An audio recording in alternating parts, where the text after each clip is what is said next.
நட்சத்திரப்பூவின் ரகசியம். மரகத காட்டின் விசித்திரம். பழங்காலத்தில் உலகில் மரகத காடு என்று ஒரு மர்மமான காடு இருந்தது. அங்கு சூரிய ஒளி கூட தடுமாறித்தான் நுழையும். அந்த காட்டின் மத்தியில் ஒரு சிறு கிராமம் இருந்தது. அதன் பெயர் புஷ்பவனம். புஷ்பவனத்தில் நிலா என்ற 16 வயது சிறுமி வசித்தாள். அவள் மிக துணிச்சலானவள். ஆனால் அவளுடைய கண்களில் எப்போதும் ஏதோ ஒரு தேடல் இருக்கும். நிலாவின் தாத்தா அந்த கிராமத்தில் வயதில் மூத்தவராக இருந்தார். அவர் அடிக்கடி, நிலா, இந்த காடு வெறும் மரங்களால் ஆனதல்ல, இதன் இதயத்தில் ஒளிந்திருக்கும் மாயாஜாலத்தை புரிந்து கொள்பவர்கள்தான் உண்மையான புஷ்பவன வாசிகள் என்று கூறுவார். ஒரு நாள் இரவு நேரத்தில் நிலா காட்டுக்குள் சென்றாள். அவளுடைய தாத்தா அவளுக்கு ரகசியமாக சொல்லியிருந்த ஒரு வழிபாதையில் பயணித்தாள். அந்த பாதை ஒரு விசித்திரமான இடத்திற்கு அவளை அழைத்து சென்றது. அதுதான் காலத்தடையற்ற பொய்கை. அந்த பொய்கையின் நீர் நிலவின் ஒளியில் பால் போல மின்னியது. அங்கே ஒரு பெரிய 1000 வருட பழமையான ஆலமரம் இருந்தது. அதன் உச்சியில் சாதாரண பூக்களைப் போலல்லாமல் முழுமையாக வெள்ளி நிறத்தில் பிரகாசித்த ஒரு பூவை பார்த்தாள். அதிலிருந்து வெளிப்பட்ட ஒளி வானத்து நட்சத்திரங்களின் சாயலை கொண்டிருந்தது. அதுதான் தாத்தா குறிப்பிட்ட நட்சத்திரப்பூ. பகுதி 2. பூவின் எச்சரிக்கை. நிலா ஆவலோடு அந்த பூவை நெருங்கினாள். அவள் கையை நீட்டிய போது அந்த பூவின் இதழ்கள் அதிர்ந்தன. உடனே ஒரு மெல்லிய குரல் ஒலித்தது. நில், நீ யார்? ஏன் என்னை தொடுகிறாய்? நிலா திகைத்தாள். நீ பேசுகிறாயா? நான் நட்சத்திரப்பூ, இந்த பொய்கையின் பாதுகாவலன் என்றது அந்த குரல். சிறுமி, இந்த வருடத்தின் கடைசி பௌர்ணமி நெருங்குகிறது. அந்த இரவில் இருளரசன் என்று அழைக்கப்படும் கொடிய மாயா வித்தைக்காரன் என்னை திருடி செல்ல முயர்வான். திகைப்புடன் நிலா கேட்டாள். ஏன்? உனக்கு என்ன சிறப்பு? நான் சாதாரண பூ அல்ல. என்னிடம் புஷ்பவனம் கிராமத்தை, இந்த காட்டை, ஏன் இந்த உலகத்தின் காலத்தையே சில மணி நேரம் ஸ்தம்பிக்கச் செய்யும் சக்தி உள்ளது. இருளரசன் என்னை திருடி முழு உலகையும் நிரந்தர இருளுக்குள் மூழ்கடிக்க திட்டமிடுகிறான். அவன் என்னை தொடும்போது என் சக்தி அவன் கைக்கு சென்றுவிடும். அப்படியானால் நான் உனக்கு பாதுகாப்பு அளிக்கிறேன் என்றாள் நிலா உடனே. அது அவ்வளவு சுலபமல்ல சிறுமி என்றது பூ. அவனை எதிர்க்க உனக்கு 3 பழங்கால மந்திர பொருட்கள் தேவை. அவை ஒளிப்பேச்சியின் ஓலைச்சுவடி, திசை அறியா துளசியின் விதை மற்றும் சிரிக்கும் சிலந்தியின் கூந்தல் நூல். 3 மாயப் பொருட்கள் தேடல்.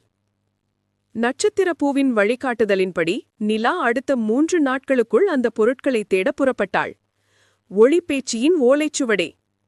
முதல் நாள் நிலா காட்டின் வடக்கு பகுதிக்கு சென்றாள்.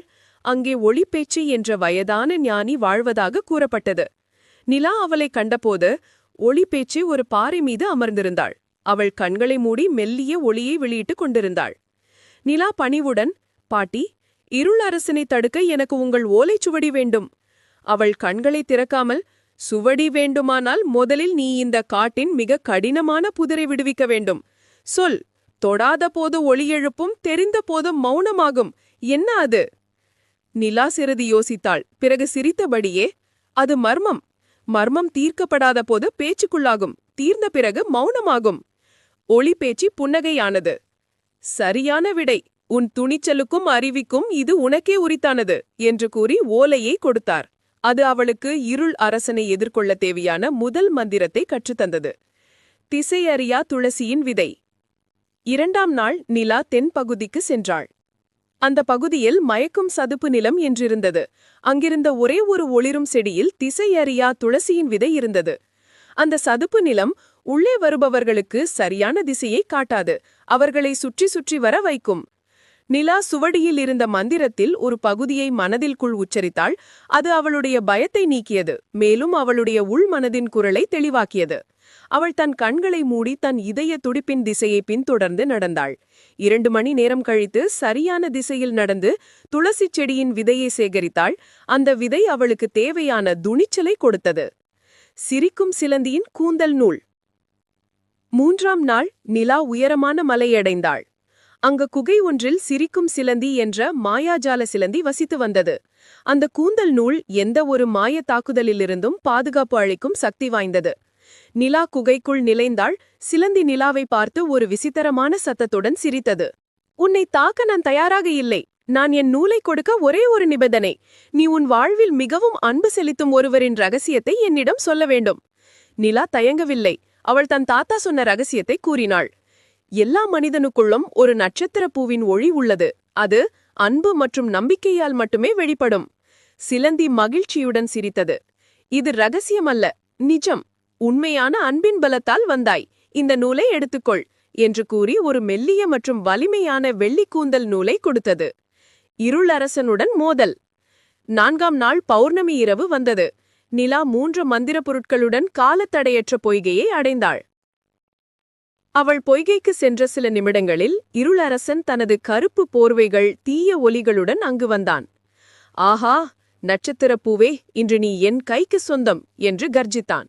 பிறகு நிலாவை பார்த்து, சிறுமி, விலகிச்சேர், இல்லாவிட்டால் நீயும் இந்த காடும் என் அழிவுக்கு உள்ளாவீர்கள் என்றான். நிலா பயப்படவில்லை.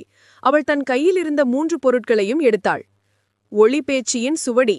அதிலிருந்த முதல் மந்திரத்தை உச்சரித்தாள். அந்த மந்திரம் இருளரசனின் கவனத்தை சிதறலாக்கியது. திசையறியா துளசியின் விதை. விதையை அவன் மீது வீசினாள். அரசன் உடனே திகைத்து தான் எங்கே இருக்கிறோம் என்ற உணர்வை இழந்தான். சிரிக்கும் சிலந்தியின் கூந்தல் நூல். விரைவாக அந்த நூலால் நட்சத்திர பூவை சுற்றி பலமான பாதுகாப்பு கவசத்தை உருவாக்கினாள். இருளரசன் கோபத்தில் அலறினான். சிறுமி, உன் மாயாஜாலமெல்லாம் வேலை செய்யாது என்று சொல்லி தனது கரிய மந்திரத்தை நிலா மீது வீசினான். நிலா நட்சத்திர பூவின் அருகில் சென்று தன் தாத்தா சொன்ன வார்த்தைகளை உரக்க சொன்னாள். ஒளி மலரும் இடத்தில் இருள் நிலைக்காது. அந்த வார்த்தைகள் ஒரு மாயாஜாலச் சாவியைப் போல செயல்பட்டன. நிலாவின் கையில் இருந்த 3 பொருட்களும் திடீரென்று ஒளிர்ந்தன. அந்த ஒளி நட்சத்திர பூவிலிருந்து வெளிப்பட்ட ஒளியுடன் இணைந்தது. அந்த பூவின் சக்தி நிலாவின் வழியாக வெளியேறியது. அந்த பிரகாசமான வெள்ளை ஒளிக்கதிர் இருளரசன் மீது தாக்கியது. இருளரசன் தனது கரிய வடிவத்தை இழந்து ஒரு சாதாரண பாறையாக காலத்தடையற்ற பொய்கையின் ஓரத்தில் விழுந்தான். முடிவு. புதிய பாதுகாவலர். மரகத காட்டில் அமைதி திரும்பியது. நட்சத்திரப்பூ மெல்லிய குரலில் நிலாவிடம் கூறியது, சிறுமி, நீ என்னை காப்பாற்றவில்லை. இந்த காட்டின் காலத்தையும் உலகத்தின் எதிர்காலத்தையும் காப்பாற்றிவிட்டாய். இப்போது உனக்குள் இருக்கும் ஒளி என்னிடம் இருக்கும் ஒளியை விட வலிமையானது. நீதான் இந்த காட்டின் புதிய நட்சத்திரப் பூவின் பாதுகாவலி.